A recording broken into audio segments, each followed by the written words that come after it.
Today, I'll walk you through how to create waterfall charts in Power BI, even if you're a total beginner or just need a quick refresher. By the end of this guide, you'll know exactly how to visualize your data effectively so you can make informed business decisions. First, let's open Power BI. If you don't have it installed yet, don't worry, it's easy to download and set up.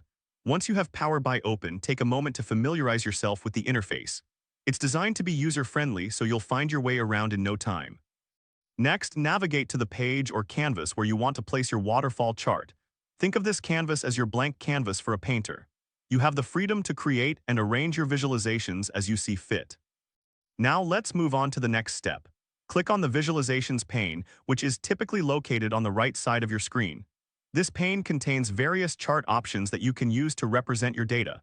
It's like a toolbox filled with different tools for your data visualization needs. From the Visualizations pane, choose the Waterfall Chart option. This chart is particularly useful for showing how values increase or decrease over time or across categories. It's a great way to visualize profit and loss, for example. Now it's time to add the data that you want to appear on the chart.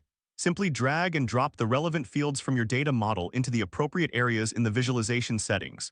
Don't worry if your dashboard looks slightly different, the steps remain the same. Just ensure that you are placing the correct data in the right spots.